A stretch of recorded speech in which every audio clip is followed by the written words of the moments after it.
bem-vindo aqui.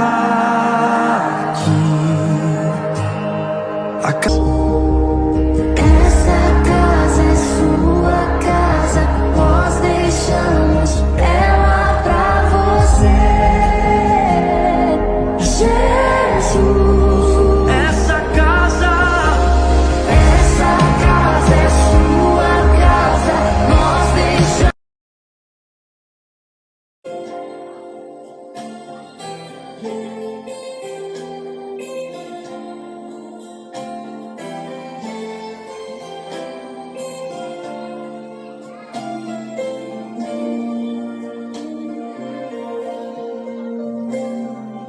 Se atentamente ouvir a Deus e os mandamentos seus obedecer, o Senhor meu Deus te exaltará sobre todas as nações.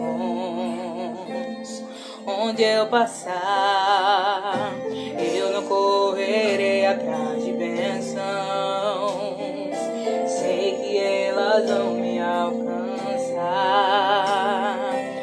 Onde eu colocar a planta dos meus pés, sei que a sua bênção chegará. Bendito serei na terra, bendito serei quando eu profetizar. Sei que a minha voz será a voz de Deus. Bendito serei no campo, bendito serei por onde eu passar. Onde eu tocar, abençoado será quando eu obedecer a sua voz.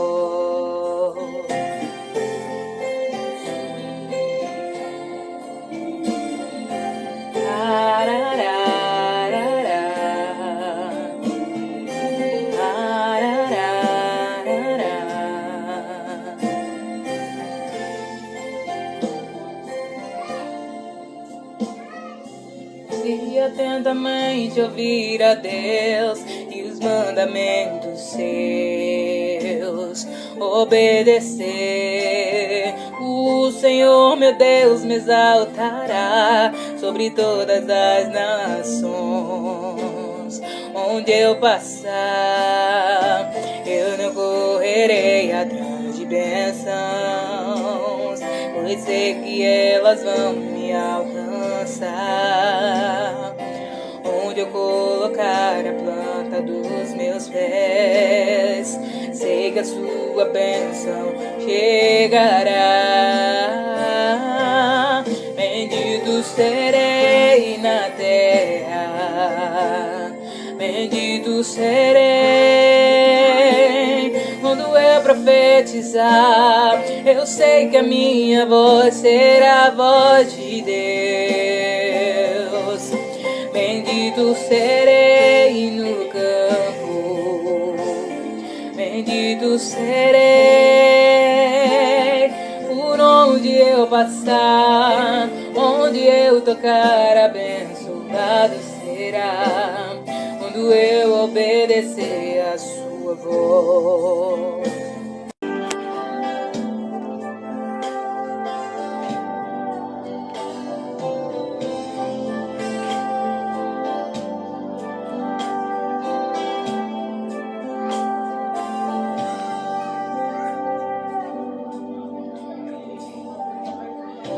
Minha casa será uma casa de bênçãos.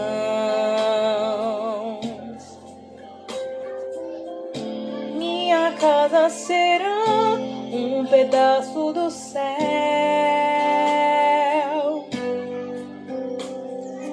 Nela estarão reunidos adoradores que só exalta um Deus verdadeiro e fiel.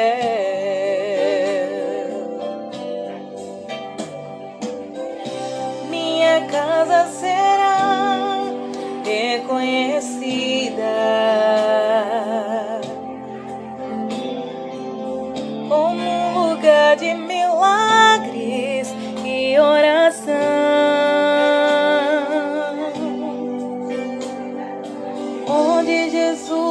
tem prazer em ficar onde o Espírito Santo habita, onde há prosperidade, amor e vida.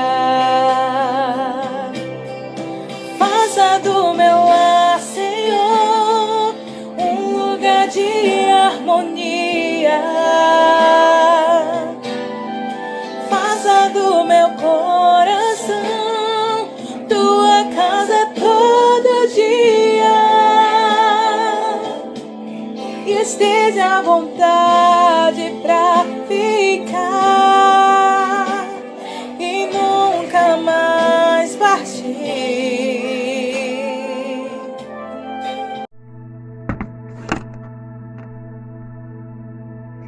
Deus tá escrevendo a sua história e às vezes parece ser tão dura, mas é preciso pra te fortalecer. Não é pra te matar, vai te fazer crescer.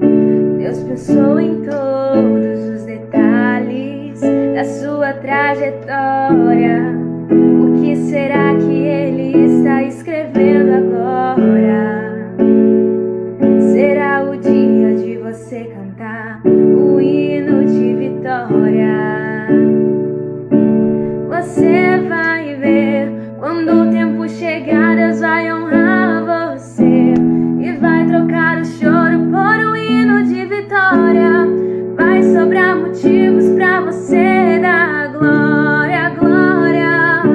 Preocupa não, toda a tristeza que tem no seu coração dará lugar à alegria que te espera. Persevera e não vai parar. A ordem do Senhor é pra continuar.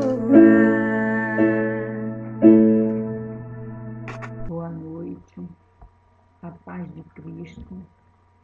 Hoje nós vamos fazer um estudo da primeira carta de João, capítulo 5.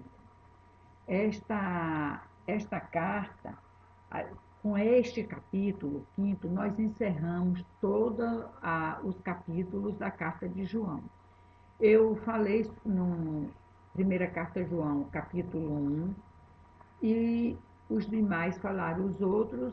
O pastor me pediu que eu encerrasse com o capítulo 5. Então, antes de começar, vamos fazer uma oração e pedir a Deus que nos abençoe e nos oriente nesse estudo, para que tudo aquilo que for dito, assim como o que for ouvido, seja entendido conforme a vontade dele. Que o Espírito Santo esteja nesse momento entre nós, nas casas de vocês e aqui comigo, para que possa nos orientar e seguir todo o estudo. Que o Senhor nos abençoe e abençoe a todos. Amém. Irmãos, eu vou estar lendo o quinto capítulo da carta, que ele não é grande, e depois eu dividi em 5 etapas, que eu botei o índice de 1 a 3, é onde fala que o amor de Deus, a Deus e a obediência que devemos ter. Do 4 ao 6, falamos da vitória quem vence o mundo. Do 7 ao 11 é o testemunho de Deus, né, que Deus dá, mostrando que Jesus é o Filho dele. Do versículo 13 ao 15 é a confiança na oração. E do versículo 16 ao 21 é a questão do pecado, onde a gente vai encerrar essa carta. Então, eu vou estar lendo e logo depois vamos estar iniciando. Como eu vou falar? Eu dividi de 1 a 3, que fala exatamente o amor de Deus e a obediência. Eu vou ler só de 1 a 3, falo e em seguida vamos lendo os outros. Não vai ficar perdido, porque assim que terminar eu faço a explicação. Todo aquele que crê que Jesus é o Cristo é nascido de Deus, e todo aquele que ama ao que gerou, também ama ao que dele é nascido. Nisto conhecemos que amamos os filhos de Deus quando amamos a Deus, guardamos os seus mandamentos.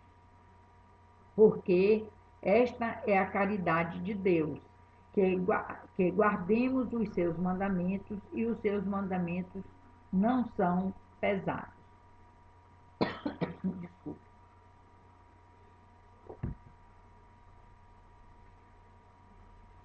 Irmãos, nessa parte, quando diz, ele está falando do que ele espera da gente. João mandou essa carta, na verdade, é uma carta aberta, é como uma circular. Ele não tem um destinatário, o destino é a todas as igrejas. Então, nesse 5º capítulo, o João, ele fala do amor de Deus e por que devemos amar e por que devemos obedecer. Porque quem ama a Deus, obedece.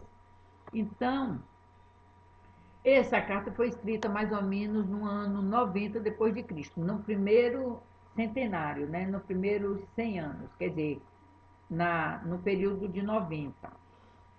E o propósito dela, o principal tema, o principal propósito da carta é informar que temos uma vida eterna, né? Então, quando é que nós temos essa vida eterna? É quando cremos em Cristo, porque Cristo é Deus e é o Filho dele que veio, né? Então, como Cristo é Deus, e se a gente crer que Cristo é Deus, ele é Deus homem, Deus divino, é homem e divindade. Então, se a gente crer nisso, a gente tem a salvação. Por quê? Porque Deus testificou isso, vamos ver mais na frente. Se a gente não crê, a gente nega a Deus, não é isso? Então, a intenção real mesmo é de mostrar que Deus é vida e que ele dá o testemunho do seu Filho, né? Seus testemunhos é quando ele afirma que Jesus veio por meio da água, que tem várias explicações de vários teólogos, água, sangue na terra, água, sangue e espírito. Então, uns acham que é na cruz que foi o sangue, outros acham a água do batismo, outros já dizem que é o ventre da mulher que o recebeu, que foi água, que ele ficou na água na geração, mas teve o sangue. Mas, na verdade, a mais aceita é a que diz que quando ele batiza, né, pela água, ele veio na água. O sangue é o que ele derramou na cruz para a remissão dos nossos pecados. Então, ele derrama o sangue. Então, ele foi água e sangue, e o Espírito Santo nele. Agora, temos que ter cuidado, porque no início, quando João escreveu essa carta, eu falei no capítulo 1, ele chamou muita atenção, porque naquela época estavam alguns pastores, alguns missionários que eram falsos profetas, eles usavam eles usavam das crenças dos gregos, eles usavam do gnosticismo, são duas crenças de hereges, né? Uma é que ele fazia assim, eles acreditavam que o Espírito Santo tinha descido no batismo e que na cruz o Espírito Santo tinha se retirado e que Jesus ficou lá. Porque é quando ele grita na cruz, ali, e que as pessoas entenderam errado, como se ele gritasse, meu Deus, tu me abandonaste. Mas não é bem isso. Ele estava falando um pouco embolado e as pessoas não entenderam, e é uma língua já morta na nossa época, então fica difícil a tradução. Mas, na verdade, ele, quando nasce, ele nasce através do Espírito Santo. Então, o Espírito já estava nele. Quando ele morre, existe aquela separação do Espírito, do corpo dele, que é o corpo dele que morre, o Espírito retorna ao Pai. É a hora que o Espírito Santo sai da terra. mas tinha que fazer isso para que ele ressuscitasse, o Espírito Santo tinha que estar nele, tinha que voltar, estar nele, para ver a ressurreição dele. E quando isso acontece, ele precisa ser glorificado, levado aos céus, para que o Espírito Santo retornasse, como ele prometeu, o Consolador. Então, para que esse Espírito Santo tomasse, não em corporação como era Jesus, não desse jeito não, mas como, por poucos momentos, influenciando os apóstolos, dando sabedoria, tocando. Então, ele tinha que descer. E para ele descer, Jesus tinha que ser glorificado, né? Então, isso é o Deus, quando Deus mostra que Jesus é o Filho dele, que Jesus veio em carne e em espírito. Então, Deus justifica lá no céu, também com a Trindade, o Pai, a Palavra, que é o Verbo, que é Jesus, que é o Filho, e o Espírito Santo. Na verdade, nós não temos três deuses: Deus Pai, Deus Filho e Deus Espírito Santo. Nós temos um Deus, que este Deus é único, que ele veio em espírito, né? Ele é como se o espírito dele estivesse, é como não, o espírito dele estava na terra, em Jesus, encarnado em Jesus, Filho. O Espírito Santo é o Espírito de Deus, é a extensão do Espírito de Deus e Deus. Então, quando eles retornam, é um só. Quando eles chegam lá, é um só. Então, é um pouco complexo muitas vezes para entender e até mesmo para a gente explicar, para não haver uma controvérsia, um mal entendido. Então, realmente, é um pouquinho complicado para se explicar que só temos um único Deus. E é isso que nós temos que crer, que Jesus era homem e espírito divino, que Jesus veio justificado por Deus Pai, que era o mesmo Deus Filho. Tá? Então, a palavra logo, a condição de ser nascido de Deus, para a gente, né? O Filho de Deus, temos de crer nele e confiar. Quando a gente crê, que a gente confia que Jesus Cristo, através da nossa fé, vê que ele é Deus, homem e Deus divino, né? Com isso, a gente faz o quê? Obedece. A gente segue a Jesus, os ensinamentos dele. Qual foi o maior ensinamento dele? O amor. Quando você ama, você obedece. Quando você obedece, você ama teu irmão. Porque foi isso que Jesus ensinou. O teu próximo mais próximo. Que não necessariamente seja do sangue, mas é o teu próximo. Outra coisa que nós temos que amar, a nossa nova família, a família igreja, a família que Deus escolheu para a gente. Não fomos nós que escolhemos. Deus escolheu que cada um de nós estivéssemos ali naquele templo para adorá-lo, glorificá-lo. E para isto, entendeu? Nós temos que amar os nossos irmãos e não julgar. Nós temos que cooperar com os pastores, com os missionários, com todos e todos entre si, unirem uma única família para fazer o serviço, buscando sempre o Senhor, buscando sempre estar na presença dele em obediência. Então, obedecer é ter fé. Fé é ter amor. Porque quando você tem fé, você obedece e você ama. Então, se você ama, você obedece e tem fé.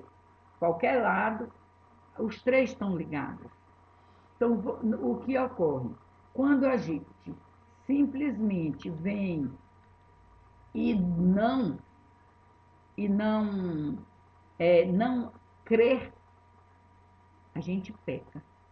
Porque o pecado, ele tem de várias maneiras. Ele tem o pecado por desobediência, que é justamente o tipo de pecado de falta de fé, porque quando não tem fé, não obedece, né?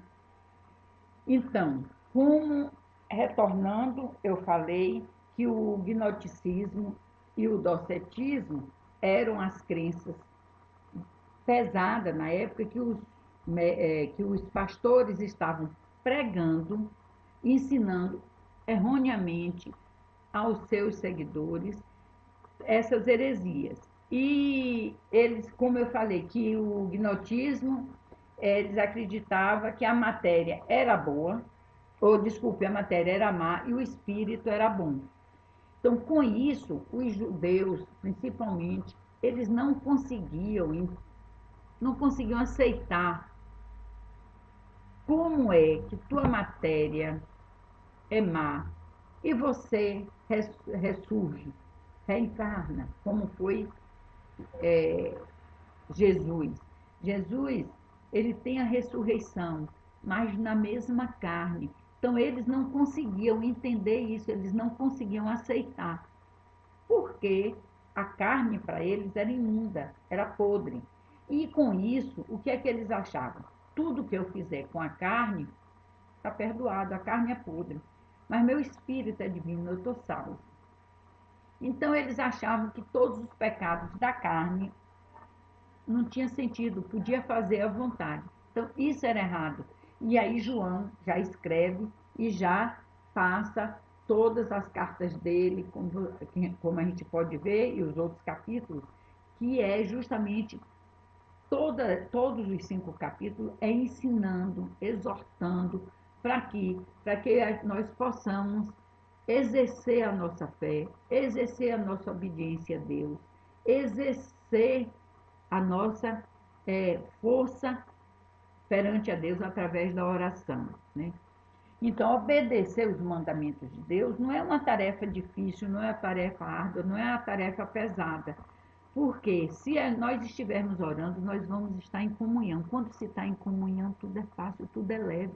Deus nos ampara, Ele honra, né? Agora, nós temos que ter a certeza que Jesus é Deus.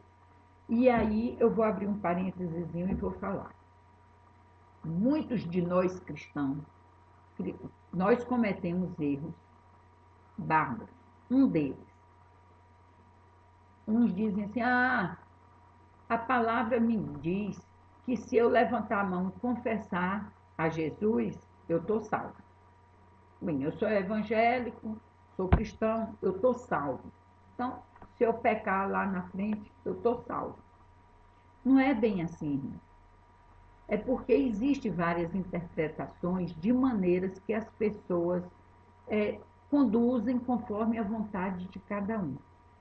Infelizmente, nós temos pessoas que interpretam a Bíblia ao pé da letra, sem ver o contexto. Na verdade, quando eu falei que não é bem assim, é o seguinte: quando você confessa Jesus, você é salvo, corretíssimo. Mas, se você confessou da boca para fora, você não está salvo, não. Você confessou. É a mesma coisa de você escrever a carta a alguém, botar dentro do envelope, a pessoa receber a carta e não leu. Recebeu a carta e recebi. O que é que tinha dentro? Não sei, eu não li. Então, o que acontece? Você, nós, quando eu digo você, eu estou incluso, viu, irmão? Nós temos que, quando confessar, ter que confessar do fundo do coração, crendo, tendo fé. Eu tenho fé que o Senhor Jesus me salva. Então, eu sou uma criatura salva. Então, porque existe 2 riscos.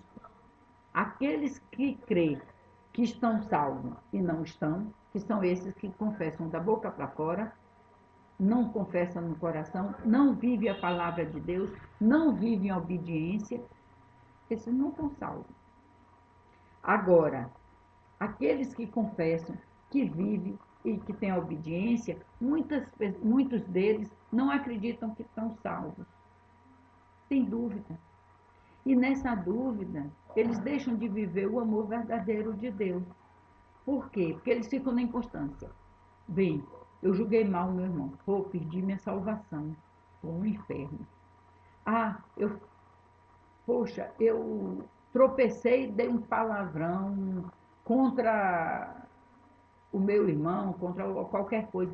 Pô, eu estou no inferno. Daqui a pouco eu pedi perdão, eu estou salvo. E é um ioiô, vai e volta, vai e volta. Não é bem assim. Eu vou explicar uma coisa. Eu já falei de uma outra maneira, vou falar de novo aqui de outra maneira, com outras palavras. O verdadeiro cristão difere dos não cristãos, daqueles que não confessam a Jesus, em duas coisas. Primeiro, o cristão, quando diz que não peca, está mentindo. Por quê? Porque ele peca, todo cristão peca sim. Todo cristão cai sim, erra sim. Só que a diferença é que o cristão, quando peca, o Espírito Santo toca nele e ele dá aquela dor no fundo do coração e diz: poxa, eu pequei contra meu irmão, pequei contra Deus, pequei qualquer jeito. Se arrepende mesmo do fundo do coração, ora, pede perdão a Deus. Alguns até se derramam em lágrimas e Deus, que é misericordioso, que nós não merecemos perdão, mas Deus, pela sua misericórdia, a misericórdia dele nos alcança e nos perdoa. Nessa hora, o cristão procura não fazer mais aquilo. Então, o cristão, quando peca, é porque deu uma escorregada. Ele não vigiou como deveria vigiar e escapuliu. É humano. Agora, o que não é cristão, ele peca, não se arrepende, não pede perdão e acha que está corretíssimo. É o mundo moderno, o mundo evolui, você é quadrado, porque o crente é quadrado, e na linguagem antiga é cafona, na linguagem nova é nerd, sei lá, nem, na linguagem nova eu estou um pouquinho por fora. Mas eles dão tanto adjetivos para taxar, né, carimbar o crente. Uns já dizem assim: ah, tu tá com cara de crente, porque tá com cabelo grande e amarrado. Então eles buscam em nós, evangélicos, coisas para criticar. Porque como eles não conseguem criticar a tua e a minha conduta, quem verdadeiramente segue a Deus, então já que eu não tenho na conduta para criticar, eu vou criticar no externo. No corpo, tá gorda, tá magra, barriguda, feia, que sorriso amarelo, cabelo assim, roupa tal. Então, o que acontece? Isso para a gente não deveria soar como crítica, deveria soar como elogio. Sabe por quê? Porque quando a gente se destaca pelo bem, por amor a Deus, Deus honra. Significa que estamos no caminho certo. Significa que o mundo está lá fora e somos diferentes do mundo, sim. Nós temos que ser diferentes, nós temos que ser separados. E é a maneira com que está mostrando que estamos, sim, separados. Então, nós estamos separados, nós estamos diferente do que estão lá fora. Isso chama a atenção deles e eles tentam apontar. Só que não tem efeito, porque não existe legalidade nas ofensas. E isso não é ofensa. Deixa de ser ofensa para a gente e passa a ser um elogio. Então, temos que encarar essa discriminação, entre aspas, com elogios. Quando alguém me diz: tu está parecendo aquelas crentes antigas, eu digo: oh, que maravilha, então estou no caminho certo. E aí você até desconcerta o irmão. E nessa hora você fala, estou no caminho certo, porque Jesus pede que a gente obedece, eu estou obedecendo os mandamentos. Você sabe qual é o maior mandamento dele? O amor. Nessa hora, abriu uma brecha para você falar de Jesus, certo? Então, obedecer os mandamentos, como eu disse, não é uma tarefa difícil, é só estar em comunhão com Deus. E essa comunhão você tem que ter a certeza de que Jesus é filho de Deus, tá? Então, do capítulo 4 ao 6, nós vamos falar sobre a vitória que vence o mundo. O maior capítulo, os versículos de 4 a 6. Desculpe, eu estou falando capítulo, mas é versículo. Então, eu vou ler o versículo do 4 ao 6. Porque todo o que é nascido de Deus vence o mundo. E esta é a vitória que vence o mundo, a nossa fé. Quem é que vence o mundo? Senão aquele que crê que Jesus é o Filho de Deus. Este é aquele que veio por água e sangue, isto é, Jesus Cristo. Não só por água, mas por água e por sangue. E o Espírito que, é o que testifica, porque o Espírito é a verdade. Certo? Então, para obtermos esta vitória, como falei antes, temos que ter fé e uma fé inabalável em Jesus, que é a única arma capaz de vencer o mundo. Né? E a nossa fé é que nos dá a certeza de que Jesus é Deus. Então, é a maneira com que ele testifica. Tudo que é nascido de Deus, né, traz a natureza de seu filho. Quem é seu filho? Jesus, né? Que é a regeneração através do renascimento espiritual. Como é essa regeneração? É desta maneira que venceremos o mundo, né? E isso está em contraposição a Deus. Como é que a gente vence? Renascendo. Como é que a gente renasce? Quando a gente aceita Jesus. Aquela hora, a gente está começando o nosso renascimento. E quando a gente mergulha nas águas, ali a gente renasce verdadeiramente.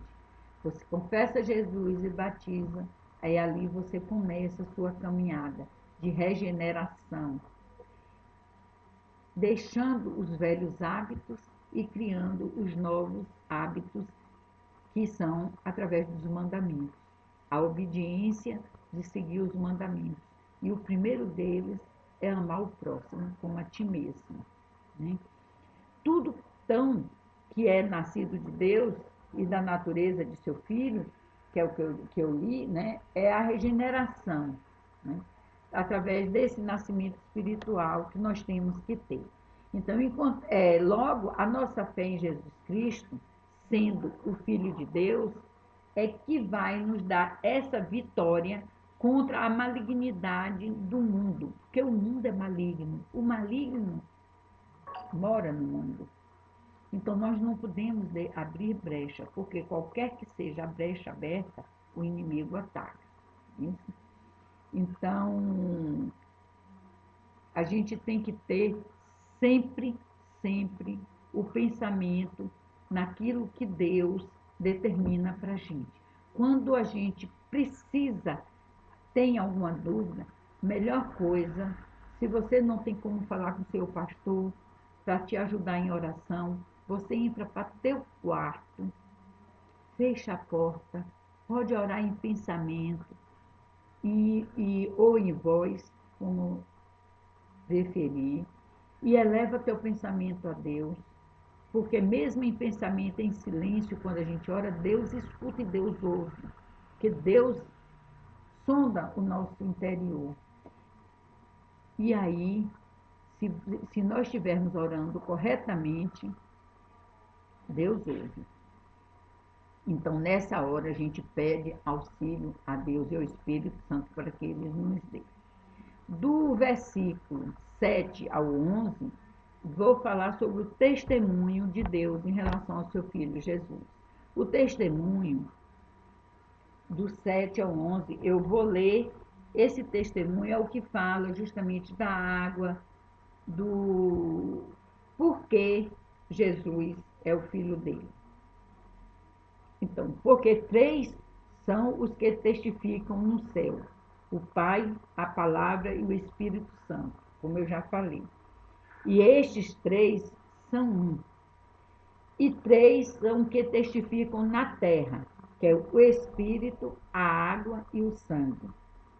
E estes três concordam um. Se recebemos o testemunho dos homens, o testemunho de Deus é maior, porque o testemunho de Deus é este que de seu Filho testificou. Quem crê no Filho de Deus em si mesmo tem o testemunho. Quem em Deus não crê, mentiroso o faz, porquanto não creu no testemunho que Deus deu de seu Filho. E o testemunho é este, que Deus nos deu a vida eterna, e esta vida está em seu Filho. Então, o que acontece?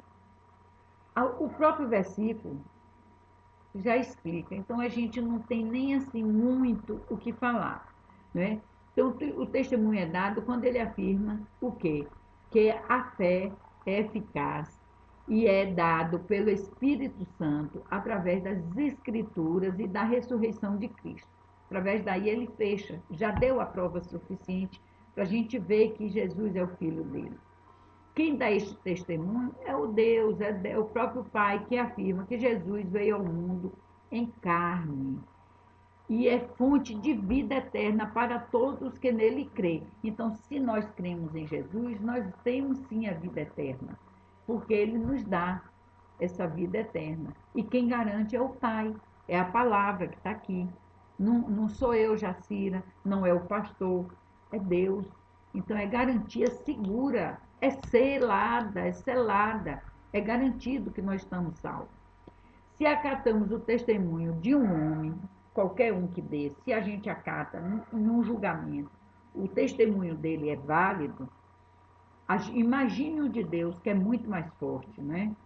Logo temos que acatar o testemunho de Deus com fé inabalável. Então, Deus dá o testemunho, então não tem nem o que questionar. Temos que ter fé, e essa fé é inabalável, para que possamos ganhar a vida eterna. Aquele que rejeita esse testemunho de Deus está chamando Deus de mentiroso. É aqui a palavra que diz. Então, se está chamando Deus de mentiroso, ele já perdeu a salvação dele. Então, a vida, a não ser que ele se arrependa, eu digo naquele momento, naquele ato. A vida eterna não é um salário que devemos esforçar para receber, trabalhar para receber, né? Mas sim é uma dádiva que Deus nos dá, né? Que então nós recebemos de Deus esta dádiva, que é a vida eterna. Então a gente não precisa trabalhar para ganhar ela, nós precisamos obedecer e seguir os mandamentos. E o primeiro, eu já disse que é o amor ao próximo, que ainda vou falar um pouquinho mais, mas é o que? Crer, ter fé em Jesus Cristo, Filho de Deus, que é Deus, homem e Deus, divindade. Né? Então, a vida eterna não é um salário, como eu falei. Então, temos que nos esforçar. Para tanto, temos que obedecer, crer e exercer. Então, do versículo 13 ao 5º, nós vamos falar sobre a confiança na oração. Então, do 13 ao 15. Estas coisas vos escrevi para que saibais que tendes a vida eterna e para que creais no nome do Filho de Deus.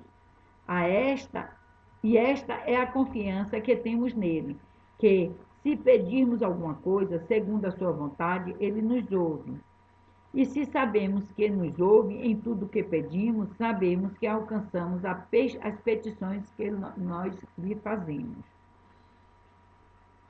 A certeza de que Deus ouve as nossas orações, os nossos pedidos, as nossas petições, é quando, evidentemente, a gente obedece e segue os mandamentos. Olha, há um tempo atrás eu dei um testemunho que foi incrível. Eu estava passando uma certa dificuldade, eu não vou contar aqui agora, porque ficaria longo o estudo, mas eu estava passando uma certa dificuldade de um determinado assunto e ajoelhei à noite chorando, entreguei a Deus e pedi a Ele que me ajudasse, que até ali as minhas forças eu tinha conseguido ir com minhas forças. Mas dali em diante, eu entregava meu problema na mão dele e pedi a ele que me ajudasse.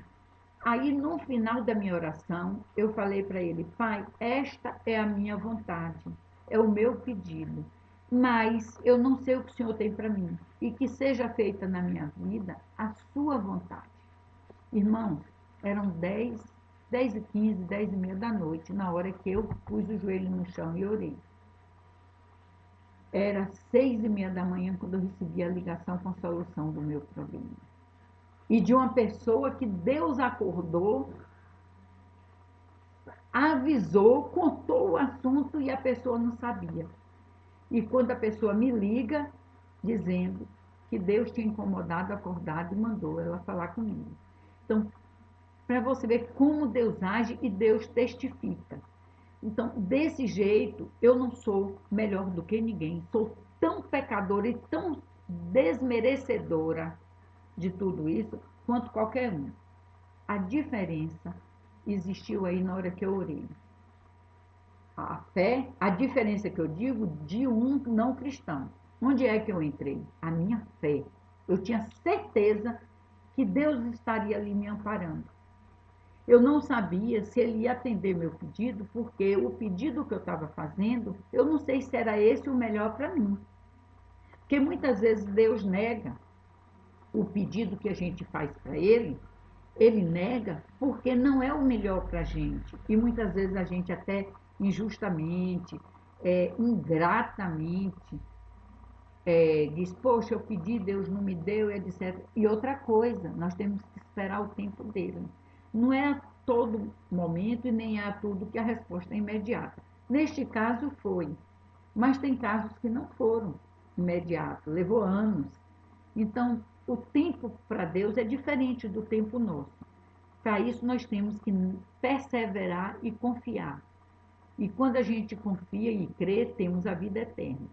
Então, por isso que eu falei, eu citei esse exemplo, entre aspas, para ver que é saber orar. Então, nós temos que botar a vontade de Deus na frente da nossa vontade. A gente tem que dizer, Pai, esta é a minha vontade, mas qual é a tua para a minha vida? Que seja feita a sua, que é melhor do que a minha. Então, esta é a maneira correta de orar e confiar. Tenho a certeza que temos em nosso relacionamento com Deus. É através justamente dessa oração, quando ela é sincera, que existe uma genuína preocupação pelos nossos irmãos também que pecaram, nós podemos orar por eles. Aqui, essa oração tem que ter, no mínimo, sinceridade e desprendimento. Quando a gente diz que a oração não pode ser vã repetição, é por isso. Porque se eu oro uma oração pronta, eu decorei, eu recito como uma poesia qualquer, não vivo de corpo e alma e não extravaso o meu sentimento em relação a Deus do meu verdadeiro pedido. Mas quando eu uso as minhas palavras, não precisa palavra difícil, não precisa ser um português correto. Deus entende. Deus lê dentro do coração da gente. Ele é o único juiz que julga os pensamentos. Quando a gente vai para um júri, seja réu ou não, o juiz ali condena o réu, ele julga pelos fatos apresentados, pela matéria, pelo papel, que está ali os fatos reais. Ele não julga pelo homem espírito, ele não julga os sentimentos. Para ele é indiferente, ele quer provas, mas Deus não. Deus conhece o meu e o teu pensamento antes mesmo da gente pensar. antes mesmo da gente parar para pedir. Ele conhece a minha necessidade, sabe o que eu vou pedir, assim como a de todos os irmãos que estão me ouvindo. Então, como ele conhece, ele, né, dá o que a gente pede. Bem, então nós temos que pedir a Deus e pedir com sinceridade. Agora, o capítulo 16 ao 21, nós vamos fazer o encerramento, é a questão do pecado. Então, vamos ver o que João escreveu aqui, que Deus revelou sobre a questão do pecado. Se alguém vir seu irmão cometer pecado que não é para a morte, orará, e Deus dará a vida àquele que não pecarem para a morte. Há pecado para a morte, e por esse não digo que não há pecado para a morte, e por esse não digo que eu ore. Ele aqui, eu vou fazer uma pausa, ele está dizendo que ele não diga que ore, mas ele também não diga que não ore. Toda iniquidade é pecado, e há pecado que não é para a morte. Sabemos que todo aquele que é nascido de Deus não peca, mas o que de Deus é gerado conserva-se a si mesmo, e o maligno não lhe toca. Sabemos que somos de Deus e que todo mundo está no maligno. E sabemos que já o Filho de Deus é vindo e nos deu entendimento para conhecermos o que é verdadeiro.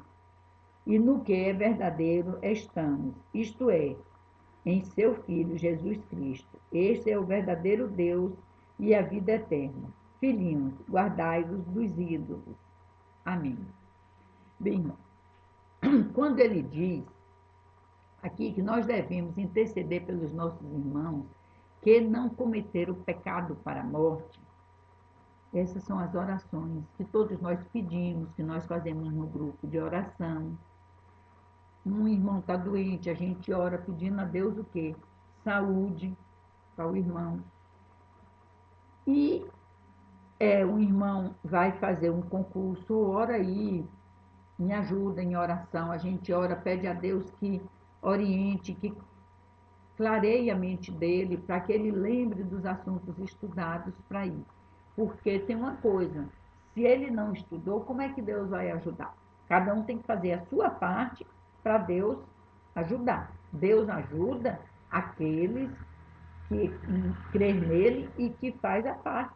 Porque Deus, ali está, Deus diz, faça a sua parte que te ajudarei. Então, se ele estudou, a gente faz a oração, Deus vai o quê? Clarear a mente dele, tudo vai vir à tona, ele vai lembrar, vai ficar tudo fresquinho. Certo? Mas aqui João diz o seguinte, que aqueles que pecaram para a morte, que ele não diz não orem. Mas existe um caso, irmão. Aí eu lhe digo, se ele pecou para a morte, não vamos orar, vamos deixar para o inimigo de graça? Não, podemos orar sim, mas é uma oração diferente. É uma oração diferente das que nós estamos habituados a orar. Essa oração é uma oração de intercessão, é uma oração muito pesada. Tem que ter uma cobertura espiritual, tem que ser programada de um grupo, da cobertura espiritual a outro grupo em oração e aquele grupo interceder pelo aquele irmão. Como é que intercede? Vai pedir a Deus que perdoe o pecado dele, que ele cometeu para a morte? Não, irmão. Não é para pedir a Deus para perdoar. Tem que pedir a Deus que restaure ele, que restaure o espírito dele, que traga à tona o arrependimento verdadeiro, para que ele, de sã consciência e arrependimento, reconheça que Jesus é Filho de Deus, é o único caminho, a verdade e a vida para chegar ao Pai, que Jesus é Deus humano e Deus divino. Aí, quando ele reconhece, ele pede perdão, aí Deus, na sua misericórdia, pode perdoá-lo. Mas se ele seguir o caminho certo que deve ser seguido. Eu assisti uma pregação de um pastor e ele deu um testemunho de outro pastor, que ele disse que o outro pastor tinha falado que ele tinha pecado para a morte antes. Ele era assaltante de banco, ele era assaltante de roubo de carga, e com mortes nas costas. Só que ele, talvez, não sei dizer se a mãe dele orava, alguém teve misericórdia dele e orava pedindo a Deus que transformasse ele, e Jesus o alcançou. Quando Jesus o alcançou, ele se humilhou, ele se arrependeu, ele chorou, ele pediu uma nova oportunidade. Quando ele pediu essa oportunidade, Jesus deu. E ele, hoje em dia, é um missionário. E uma bênção de missionário. E é um profeta. Então, o que acontece? Aquilo que estava condenado para a morte retornou à vida. Então, quando ele diz que o único que não tem perdão para a morte é quando o quê? Blasfemia contra o Espírito Santo. Mas tem alguns outros pecados que são para a morte. Mas podemos sim pedir ao Senhor que alcance aquele irmão, que transforme o espírito dele, para que ele se arrependa. Nós não estamos pedindo a Deus que livre ele da cadeia, nós não estamos pedindo a Deus que livre ele das consequências dos pecados dele, não. Nós estamos pedindo a Deus que alcance o espírito dele, o transforme e o traga para junto da nova família cristã. E aí sim, ele também pode buscar outros no futuro. É dessa maneira. Mas, irmãos, é uma recomendação minha. Não tente orar por pecado de morte sozinho, porque o inimigo busca brechas e há retalhamento, há setas. Então, nós temos que ter cobertura. Um grupo dá cobertura ao outro grupo que ora em grupo. Fecha um grupo, certo? E quando estiver orando, sempre dizer: Senhor, este é o meu pedido, é a minha vontade, mas eu vos entrego, Senhor, nas suas mãos, para que seja feita a vossa vontade, não a minha, porque a vontade de Deus é soberana, certo? Então, irmãos, quem ora, né, está com Deus. Então, Satanás não tem autoridade para tocar, não tem legalidade. Né? Porque os nascidos de Deus são perseverantes, têm fé, não abre brecha. Aqueles que não são nascidos de Deus, que é aqueles que se converteram, que renasceram, que mudam o espírito, maneira de pensar e viver, é do maligno, é ele que comanda, não é, o mundo. Então, Cristo nos trouxe conhecimento de como ter intimidade com Deus, tanto pessoal como intimamente, pois Jesus Cristo é o verdadeiro Deus. E conhecê-lo é ter a vida eterna. E é isso que eu desejo para todos os irmãos nesse momento. Vida eterna. Que o Senhor esteja com todos no lar de vocês. Medite, irmãos, sobre essa palavra e que os irmãos busquem cada dia mais amar o seu próximo, o seu irmão, não apontando o dedo, mas acolhendo no coração de cada um. E uns orando pelos outros. Que a paz de Cristo esteja com todos. Amém. Amém.